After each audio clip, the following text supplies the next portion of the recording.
Assalamu alaikum wa rahmatullahi wa barakatuh. Hello and welcome to the Business Today show. I know many of you are thinking what the Business Today show is actually about. Well, there are many aspects of businesses we are going to discuss throughout the series. One thing I would like to say, it is a very tough economy out there. There are many businesses that are struggling. Some don't know why.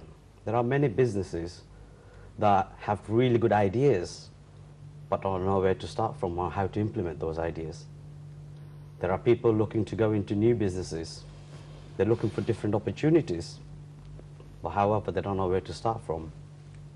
There are people who want to go into the property business, but they don't have the sufficient deposit.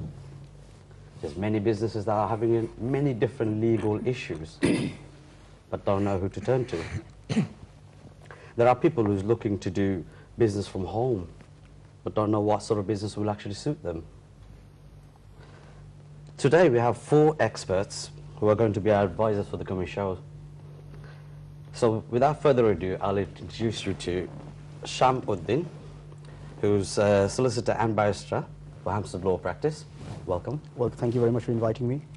And we have Helen Wilson from Property Investment Wizard. Hello. And to my right, I have Mr. Mohammed Shah from Orbit iTech, our IT consultant. Thank Welcome. you. And we have Nick Strong from Franchise Intelligence. Okay. Welcome, Nick. Thank you, thank you. Okay, we're going to come back to Shamuddin. Mr. Sham, could you please tell us how you got into the world of law? A bit of background about yourself, if you don't mind. Well, I got into law not the conventional way. I went into law at the age of 18 after I just finished my A-levels. I got a job as an office junior in a solicitor's office during the holidays, and while I was working there, the owner of the business encouraged me to not to go to university directly, to part-time in the evening, and he'd sponsor me, and he did, and the rest is history. And now, after all these years, I'm a solicitor, barrister, as well as have my own practice, which I've been owning for the last 10 years. So I didn't go through the conventional route, but you know, I worked and studied and earned, as they say. Okay, that's interesting. Yes. We all know law and regulation are always changing. Yes. What can our viewers expect from you during the time here on our show? Well, obviously I will try and assist as far as I possibly can with any kind of questions they have in relation to any kind of business criterias or any kind of problems they've got in setting up a business, or once set up a business, any problems, the teething problems, to see whether I could assist in that way. So any kind of problems they have, or any kind of experiences they would like to share. As we know, business is diverse. You could own a business in a number of ways. There are a number of things you could do to facilitate growing your business. And as people would tell you, most businesses fail in the first 5 years of their life. And again, lawyers, accountants, professionals are there to assist you when you're opening a business, but also they're there to assist you if it goes wrong, to try and direct you in the right place. So, you know, if there are any questions of that nature, then I'm here to help or answer any questions that they may have in relation to that. Okay. And how about your, when you started your business? Obviously, not everybody starts a big firm. I know you've got quite a successful firm now. Would you like to tell us a little bit about that? Well, I think most people who have started their own business may relate to this. Starting a business is exciting, but also it's daunting. There are so many things that can go wrong, but luckily it didn't. But you know, when I started my business, I was the cleaner, you know, I was the office junior, I was the lawyer. You know, on days I had to clean the toilets, you know, in order to make it success. And now, obviously, I've got people to do that. But you know, it's not just things. I mean, when people tell you it is hard, whatever business you're in, whether it's a lawyer's business, accountant's business, opening a restaurant, you know, it is risky. But when you first start, you know, you've got to work. You've got to put the hours in, and I've seen it day in, day out with my clients now. You know, they're excited. they want to own their own business, but people do realize, but it is lonely owning your own business because there's nobody to talk to. Sometimes it is scary. Having said that, this is my principle. Earning £10 for your own self, doing your own business, has more value, I say, than earning £20 for somebody else and taking a share of it. So like from that point of view, it is lonely, it is hard work, you know, but there are moments you think, oh, it'll be easy for me just to work for somebody else. But when you have employees that you're responsible for, when you have clients you're responsible, when you've created something, you know, and you've seen it grow, then all the pains, it's like a birth pain. I'm sorry, I know I'm not a woman and I've never given birth. But I'm sure, you know, a woman goes through labor and she goes through 9 months of pain, but the moment she sees the baby's face, I think she forgets all the pain that she's gone through. And to a smaller extent, it's like that.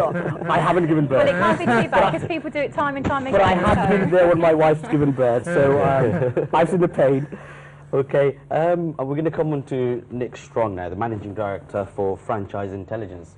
Hello. Thank you for coming on the show, Nick. You're welcome. Could you tell us a little about your background, how you got into the world of franchise and what you did, if you could?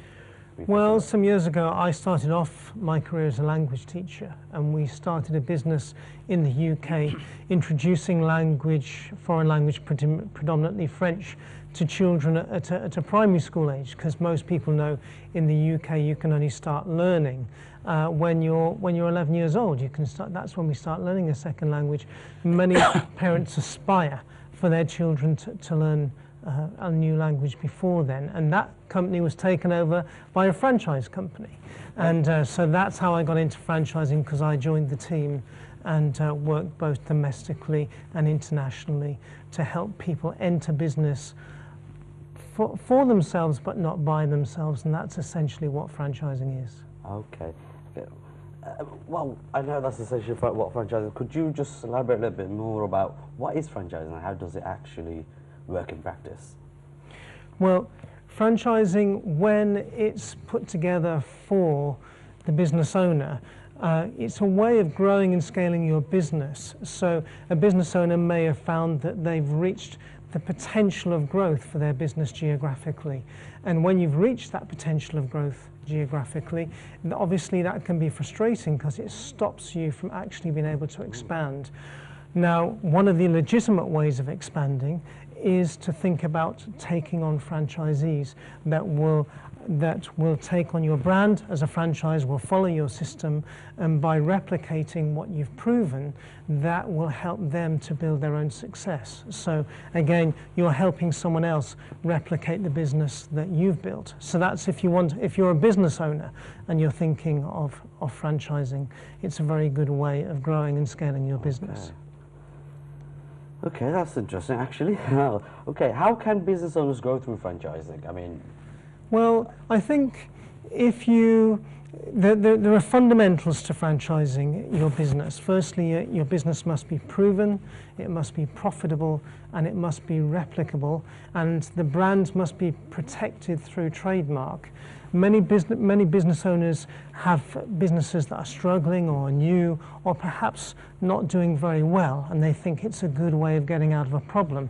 That's not actually true. You have a tremendous responsibility as a business owner when you're taking someone's investment and you're helping to train them to replicate the business that you want them to follow, the business system and the trademarking that you want them to follow, the way they deal with customers, the way that they handle their business affairs. It's when you're a franchisee, when you're someone that takes on someone else's system, you are following, you're replicating that idea, that principle that someone else has set up. And what are actually the requirements to franchising a business? Well, in the UK, there's no legislation.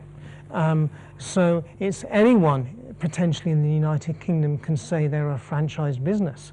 So for that reason, the British Franchise Association exists in the United Kingdom, which is a standards-based organisation where franchisors must meet certain standards before they can become members of the association. So if you're thinking about franchising in the UK, really as a franchisor you want to meet those standards, and as someone considering investing in that franchise business, you want to see that they have gone through those systems to show that they are proven, profitable, replicable and ethical in their dealings.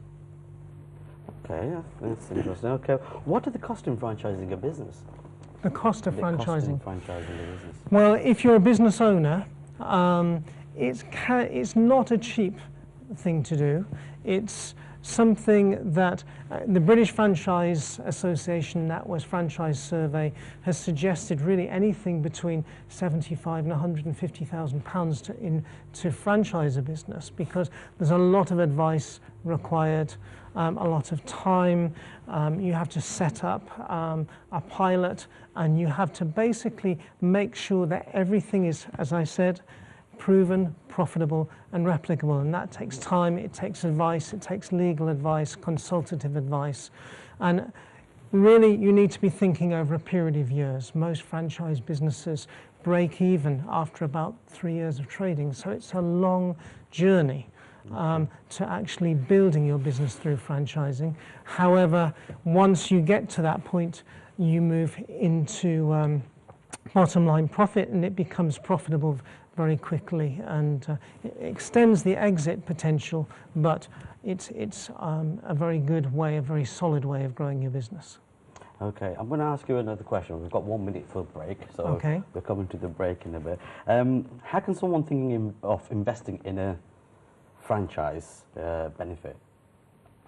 Well, if you're thinking of investing in a franchise, especially if you're going into business for the first time, it's a way of following a system that's proven. It's a way of getting training. It's a way of not being isolated, because there's someone that you can speak to if you have a problem, or if you want to work through a situation. So it's a way of doing your business for yourself, but having that proven model, that system, that training and support from your franchisor. Okay. What does it cost to invest into a franchise, and what do you get for your money? Well, there are various types of franchises. There's anything from, as I mentioned, teaching languages to children, to opening a counter-based food service restaurant, and everything in between. So you could invest maybe 10,000 to £1 million. No problem. We're actually going to turn to go to the break now, actually. Sorry. Thank you very much, viewers, for watching. We're actually going to go to a break now, so we'll see you soon. See you again.